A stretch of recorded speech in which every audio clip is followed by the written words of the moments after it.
going on vacation, I would see people with all these bikes on the back of their cars. I'm like, man, what they doing? So why you going on vacation? Go take a bike.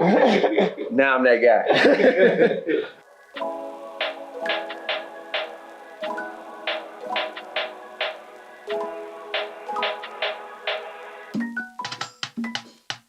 Our urban cycling group put the ride together, and they say with everything going on in the world, the ride was a form of protest, therapy, and exercise.